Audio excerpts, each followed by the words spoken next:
Hello students, welcome to Gyan Tripti higher education channel.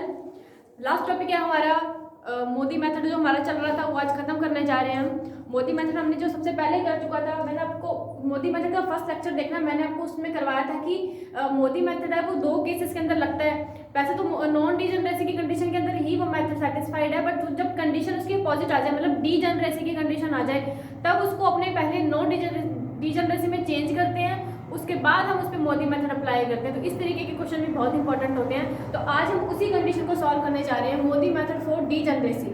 तो अब non degeneracy की तो मतलब क्लियर ही है, उसको तो मैंने स्टेप आपको सारे ही करवा दिए थे कि नॉन डीजनरेसी फिर तो स्टेप वाइज उसी केसेस में चलते रहना है। उसको नंबरिंग देनी है U1 V1 करके, और नंबरिंग देने के बाद आपको इसका कोस्ट निकालना है, फिर अपॉर्चुनिटी कोस्ट निकालना है, फिर उसकी वैल्यू ग्रेटर देन 0 आनी चाहिए। अगर आ रही है तो वही आंसर सेटिस्फाइड है, अगर नहीं आ रही है बाई चांस तो फिर आपको क्या करना है, उसके अंदर क्लोज लूप ड्रॉ करना है।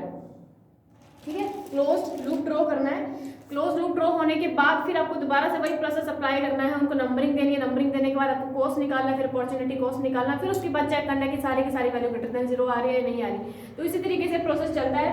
तो अभी हम करने जा रहे हैं जो मेथड वो है मोदी मेथड फॉर डीजनरेसी।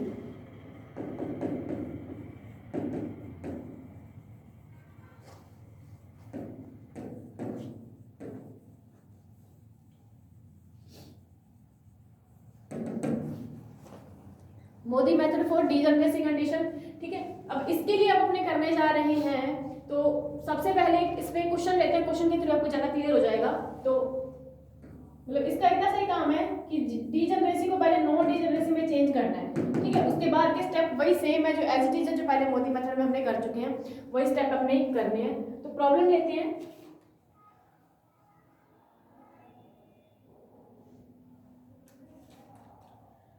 वो बोल रहे हैं कि इधर गिवन आपको x y and z, ठीक है, और इधर है a b c करके संयंत्र दे रखे हैं आपको।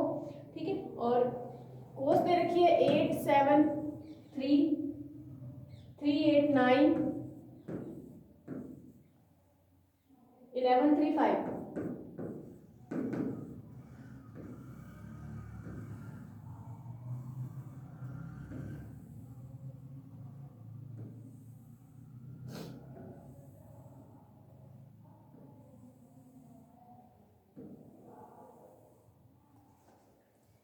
ठीक है, अब इसको करते हैं सॉल्व। सॉल्व करने के लिए सबसे पहले मैंने आपको बताया था कि जो भी क्वेश्चन गिवन है उसका सबसे आप पहले मिनिमम कॉस्ट निकाल लिया करो। ठीक है, एक सेकेंड, मिनिमम कॉस्ट से पहले इसकी डिमांड वगैरह भी तो गिवन होगी। ठीक है, वो देखिए इधर कैपेसिटी इसकी दे रखी है 4 5 and 2। ठीक है, और डिमांड है 50 80 and 80, ये इसकी डिमांड है। ठीक है, अब इसको सॉल्व करते हैं। सॉल्व करने के लिए मैंने बोला आप इसके अंदर BAM यानी वोगल अप्रोक्सीमेशन मेथड से ही आपको मिनिमम कॉस्ट निकालना है। तो by BAM method, Vogel approximation method. Vogel approximation method क्या कहता है, इधर तो बनती है हमारी पेनल्टी रो,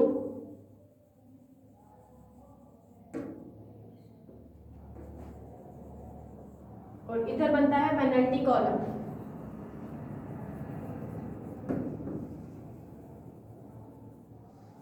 ठीक है, पेनल्टी रो 7 3 7 minus 3 4 8 minus 3 5 5 minus 3 2। ठीक है, इधर 8 minus 3 5 7 minus 3 4 5 minus 3 2 ये। ठीक है, अब सब में से मैक्सिमम 5 है तो कोई सा भी 5 ले लो, मैं ये वाला 5 कर रही हूँ। इस 5 के लिए मिनिमम कॉस्ट इधर है, तो इस पे होगी एलोकेशन। एलोकेशन के लिए इसकी कैपेसिटी 5 है, डिमांड 50 की है। ठीक है, तो कैपेसिटी 5 है तो इसने 5 प्रोडक्ट इसको दे दिए।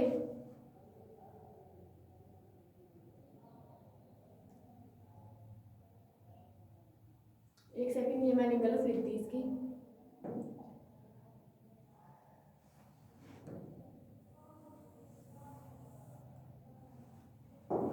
यहाँ पे इसकी कैपेसिटी हमें गिवन है 60 70 and 80।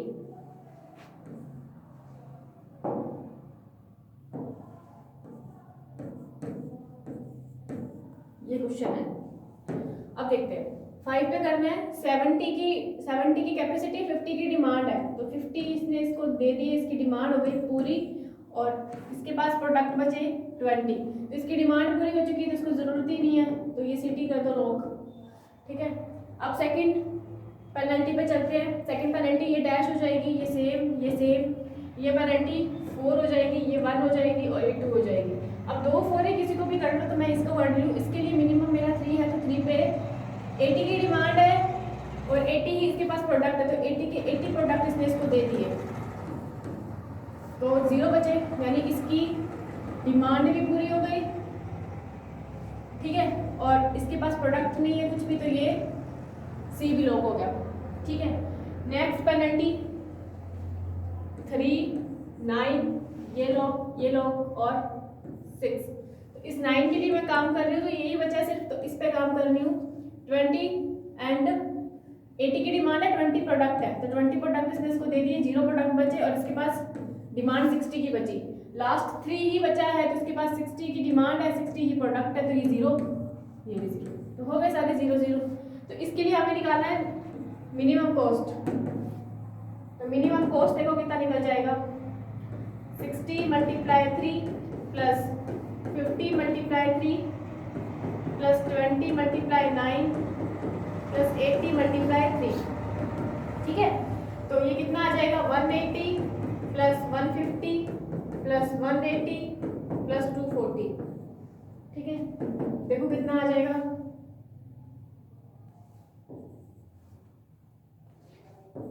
750 रुपीज़। तो ये देखो हमारे पास आ गया है मिनिमम कॉस्ट 750 रुपीज़। अब हमें इसमें टेस्ट लगाना है, चेक करना है कि क्या ये जो 750 है वो सबसे मिनिमम है। तो टेस्ट हमारा एक ही ऑप्टिमैलिटी टेस्ट है, मोदी मेथड। तो हम अप्लाई करते हैं इस पे मोदी मेथड। तो यहाँ पे लिखते हैं हम अप्लाइंग ऑप्टिमैलिटी टेस्ट, मतलब मोदी मेथड। इसको मॉडिफाइड मेथड भी बोलते हैं वैसे तो, ठीक है, और शॉर्ट में मोदी मेथड बोल दिया जाता है इसको। तो मोदी मेथड के लिए फर्स्ट स्टेप हमारा क्या होता है, फर्स्ट स्टेप होता है सबसे पहले चेक करना कि प्रॉब्लम क्या है, डीजनरेसी है नॉन डीजनरेसी है। तो वो चेक करने के लिए हमें फॉर्मूला क्या होता है, नंबर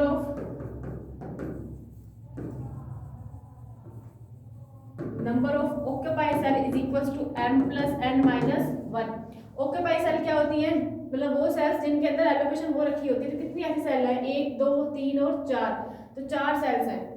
ठीक है, तो यहाँ लिख देंगे 4 is equals to number of rows and number of column. 3 rows है और 3 ही कॉलम है, तो 3 प्लस 3 माइनस 1, तो 4 इज नॉट इक्वल टू क्या है 5, मतलब ये इक्वल नहीं आ रहे। So the given problem is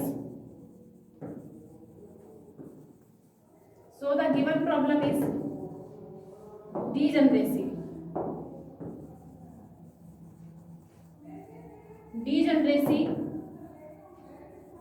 which is not satisfied।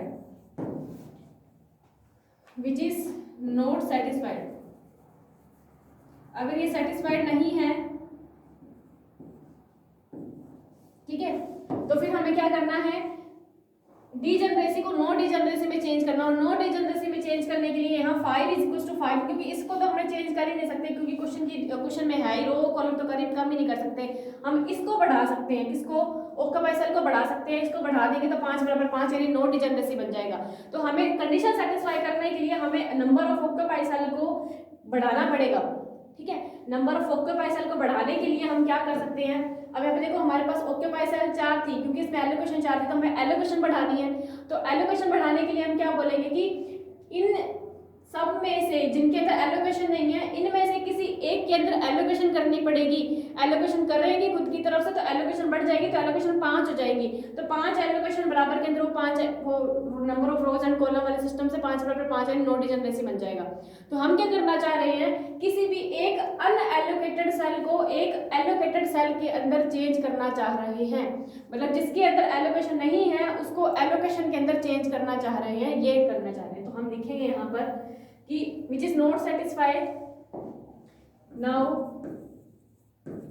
we have to change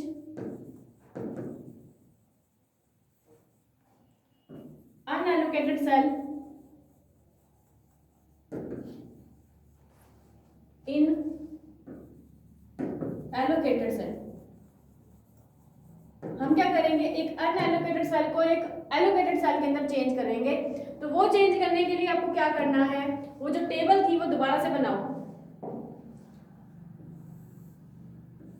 वो टेबल क्या करते हैं, दोबारा से बनाते हैं। उसके अंदर 3 ही रोज थी एंड 3 ही कॉलम थे। इस बार इसमें कॉस्ट नहीं लिखनी, ना ही एलोकेशन डालनी है, हमें सिर्फ वो कॉलम चूज करने हैं जिसके अंदर एलोकेशन है। एक फर्स्ट के अंदर है, इनके अंदर है और ऐसे है। और जहां जहां पर एलोकेशन है वहां पे उसकी जगह पर सिर्फ क्रॉस का निशान। एक इस कॉलम के अंदर एलोकेशन थी, ठीक है, मतलब क्रॉस का मतलब है हम दिखा रहे हैं कि यहाँ पे एलोकेशन थी, ठीक है। और कहाँ थी, एक यहाँ थी और लास्ट में थी और एक बीच में थी, मतलब एक यहाँ थी, एक यहाँ पर थी और एक यहाँ। ये एलोकेशंस थी, ठीक है। हमने यहाँ ड्रॉ कर दी एलोकेशंस। अब हमें क्या करना है कि इसमें देखो कि इसके अंदर वो सेल्स, पहले तो इनको छोड़ दो जिनके अंदर एलोकेशन है, इनको छोड़कर जो बाकी बची हुई अनएलोकेटेड सेल है उनमें सबसे मिनिमम कॉस्ट देखनी है कौन सी है।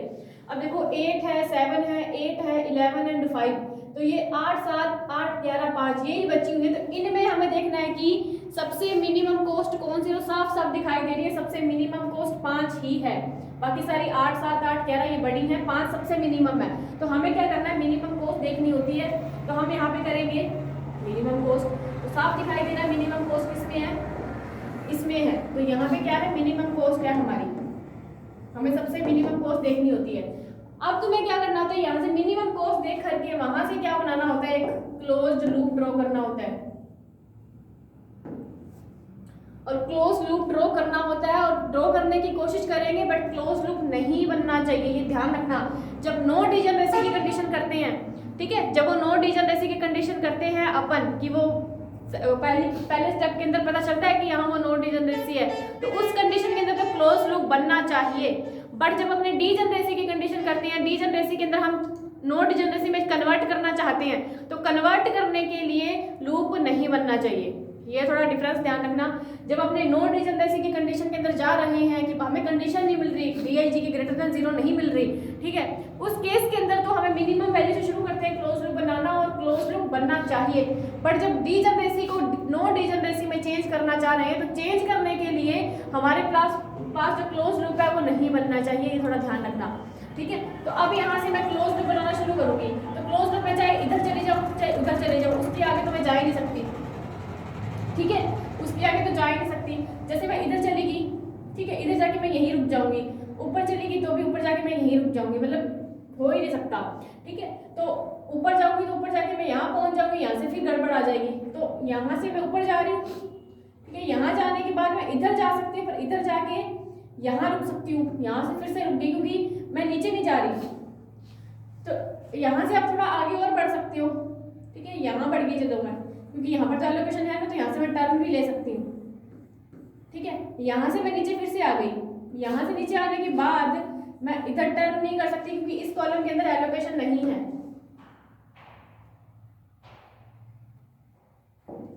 समझ रहे हो ना कि यहाँ से मैंने जैसे मिनिमम कॉस्ट ढूंढा, वहां से मैंने क्लोज लूप बनाने की कोशिश करी, तो चाहे किसी भी फॉर्मेशन में चले जाओ आपको क्लोज लूप नहीं बनेगा। चाहे किसी भी कॉलम में चले जाओ, मैं इधर गई, इधर आके यहाँ रुक जाऊंगी, वहां गई वहां रुक जाऊंगी, मतलब रुक जाऊंगी, आगे टर्न नहीं कर सकती क्योंकि एलोकेशन नहीं है। इसी तरीके से अगर मैं ऊपर जाऊंगी, ऊपर जाके मैंने यहाँ टर्न कर लिया, फिर यहाँ पे या तो यहाँ रुक जाऊंगी, अगर और मैं थोड़ा आगे सीधा जाती हूँ तो यहाँ पहुंच चलो, यहाँ पे एलोकेशन है, यहाँ पहुंच गई। यहाँ पहुंचने के बाद नीचे भी जा सकती हूँ क्योंकि यहाँ पे एलोकेशन थी तो टर्न मैं ले सकती हूँ, तो यहाँ पे टर्न लेने के बाद मैं यहीं रुक गई क्योंकि यहाँ पे इस कॉलम में एलोकेशन नहीं तो टर्न नहीं ले सकती मैं, तो यहाँ रुक गई। इस तरीके से मतलब किसी भी फॉर्मेशन में घूम फिरा के जहाँ मर्जी चले जाओ आप टर्न, कोई एक ऐसा पॉइंट रहेगा जहाँ पे आप टर्न नहीं ले सकते, तो यहाँ पे क्लोज लूप बनता बनता रुक गया। यहाँ से बना, इस तरीके से बना, ये बना और यहाँ आके रुक गया, ठीक है। तो ये हमारा यहीं पे खत्म, क्योंकि ये स्टार्टिंग पॉइंट पे वापस पहुंच ही नहीं रहा, इसका मतलब सेटिस्फाइड है, ये क्लोज लूप नहीं बनना चाहिए। तो यहाँ पे लिखेंगे so there should be close loop, no close formation ले लो। यहाँ पे किसी भी मतलब क्लोज लूप का या क्लोज फॉर्मेशन किसी भी एंगल से नहीं बन रही है, कहीं भी घूम लो वहां से आपको फॉर्मेशन क्लोज लूप की बननी ही नहीं है। तो वही है कि so there should be no close formation. ठीक है, अब इतना हो गया काम खत्म। अब यहाँ पे वो बना है कि क्लोज लूप नहीं बन रहा, क्लोज लूप की फॉर्मेशन ही नहीं है।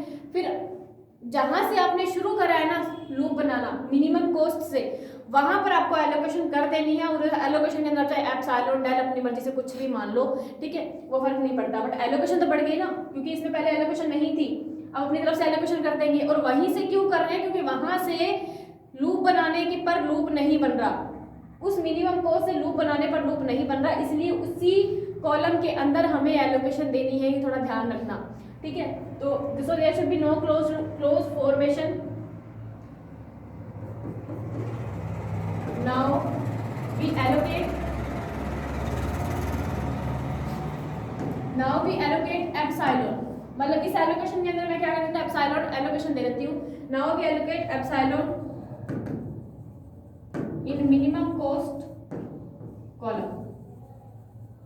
ये जो कॉलम है मिनिमम कॉस्ट वाला, इसमें मैं एप्सिलॉन एलोकेशन दे देती हूँ। तो तुम्हें को दोबारा से ये टेबल ड्रॉ करनी है।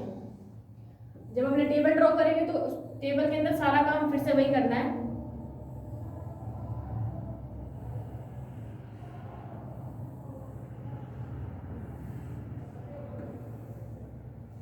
ठीक है, यहाँ पे अब ये जो एलोकेशंस तो सबसे पहले यही काम करेगी। और मिनिमम कॉस्ट वाला कॉलम था, यहाँ पे अपने एप्सिलॉन एलोकेशन दे दी अपनी तरफ से।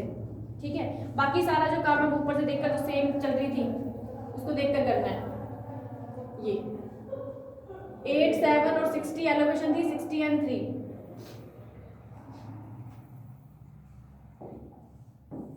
8, 7 यहाँ पर 60 और ये 3 था। फिर सेकंड क्या थी हमारे पास,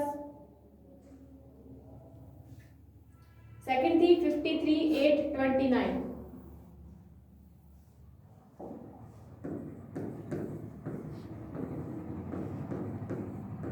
ये थी लास्ट थी 11, 83 and 5।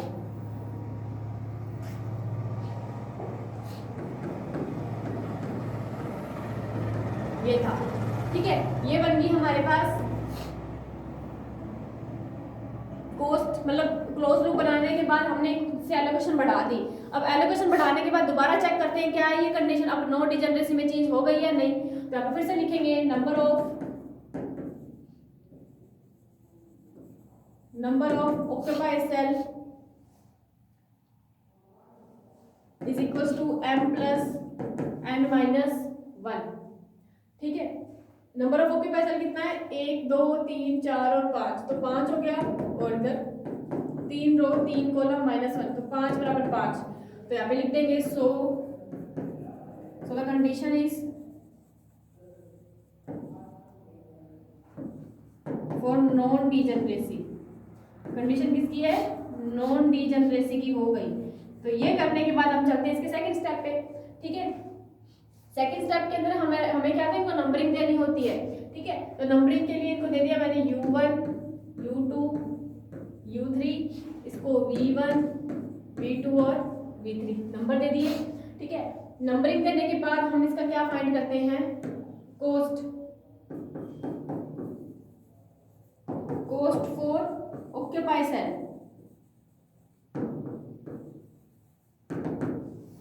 Cost for occupied cell find करते हैं, जिसका फॉर्मूला क्या होता है ऑक्यूपाइड सेल का, कॉस्ट फॉर ऑक्यूपाइड सेल होता है हमारे पास CIJ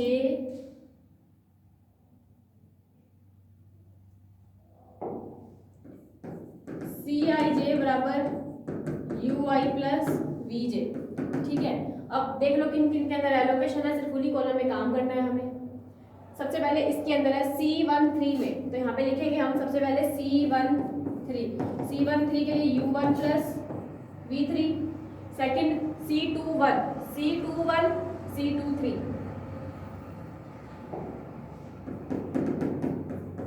C21, C23।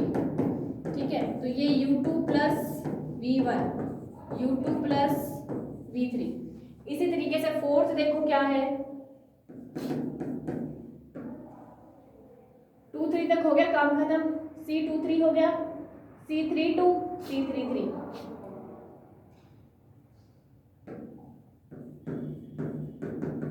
u3 plus v2 and last c33 u3 plus v3।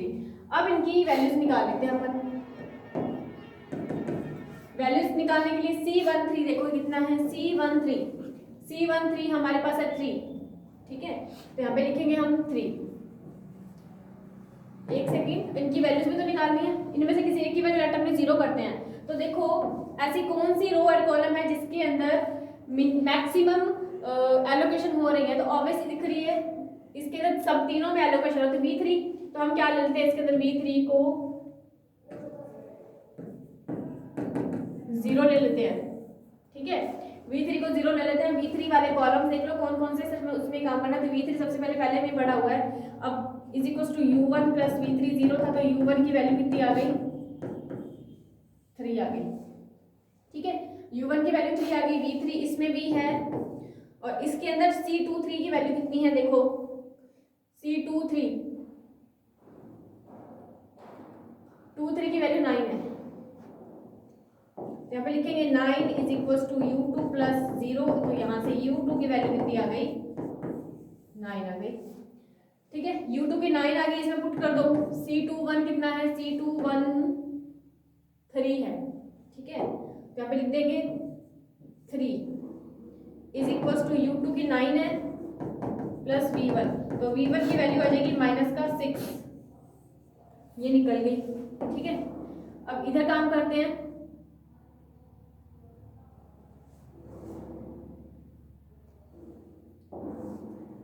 v3 इसमें है, ठीक है, तो c33 देखो कितना है, c33 5 है, तो 5 v3 की 0, तो u3 की 5 भी आ जाएगी। नेक्स्ट c32 3 है, तो 3 इज इक्वल टू u3 की 5 है प्लस v2, तो v2 की वैल्यू कितनी आ जाएगी, -2।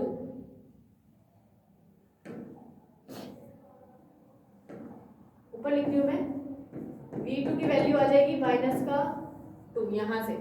तो सारी वैल्यूज निकल चुकी हैं। अब ये सारी वैल्यूज निकल गई है, अब हमें क्या निकालना है, cost for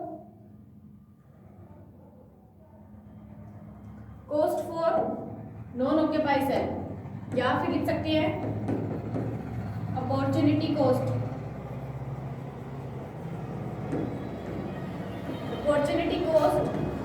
for non occupied cell,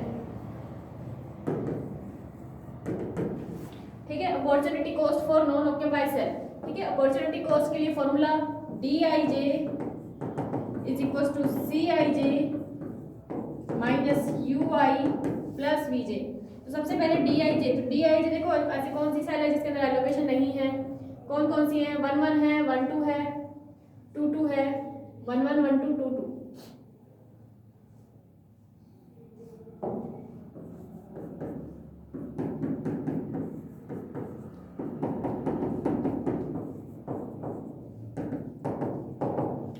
और देख लो कौन सी है, d2 2 हो गई, d3 1 है, और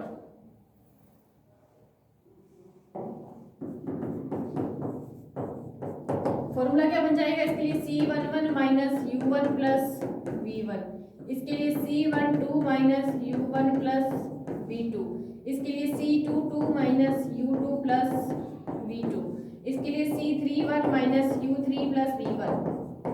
अब इनमें वैल्यूज पुट कर दो।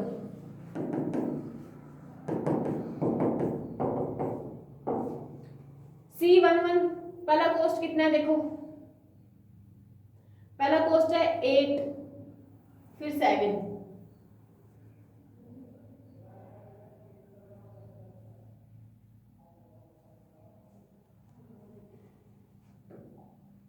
तो d11 बराबर 8 minus u1 plus v1, u1 है 3, v1 है -6, तो -3 और 8 और 3 11, तो ग्रेटर देन 0 सेटिस्फाइड, ठीक है। फिर निकालना है हमें D12। D12 के लिए C12 7 है minus U1 plus V2, U1 3 है और V2 कितना है माइनस का 2 है।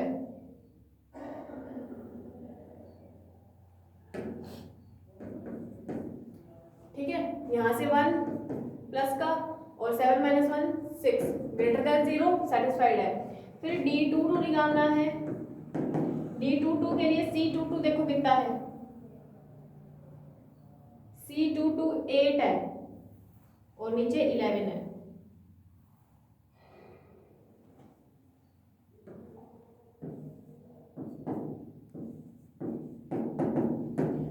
U2 प्लस V2, U2 कितना है 9 प्लस V2 माइनस का 2, तो 7 8 माइनस 7 1 ग्रेटर देन 0 सेटिस्फाइड है। Minus U3 plus V1, U3 है 5 और V1 है माइनस का 6, तो माइनस 1 माइनस माइनस प्लस यानी 12 ग्रेटर देन 0। तो देखो यहाँ पे DIG की जो जितनी भी वैल्यूज थी सारी की सारी 0 से बड़ी आ गई। हमें यही तो चाहिए होता है नोड डिजनरेसी के अंदर कि सारी की सारी DIG की वैल्यू ग्रेटर देन 0 आनी चाहिए। अगर आ रही है इसका मतलब वो आंसर सेटिस्फाइड है हमारा जो पहले हमने निकाला था। यहाँ पे लिखेंगे हम hence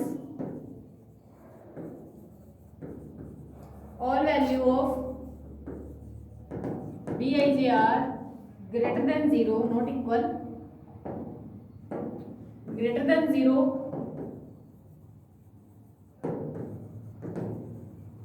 which is satisfied and optimum solution and optimum solution। अगर ये ऑप्टिमम सॉल्यूशन है इसका मतलब जो हमने VAM से आंसर निकाला था वही हमारा मिनिमम कॉस्ट है। तो हमारा जो मिनिमम कॉस्ट है वो कितना निकल जाएगा, वही जो आंसर निकला हुआ था शायद 750 रुपीज़ था, तो यही हमारा आंसर है 750 रुपीज़। तो इस तरीके से क्वेश्चन करते हैं डिजनरेसी के। समझ में आया होगा आपको। इस वीडियो को अगर आप दोबारा देखोगे तो भी क्लियर हो जाएगा, नहीं तो मैं रिपीट कर देती हूँ।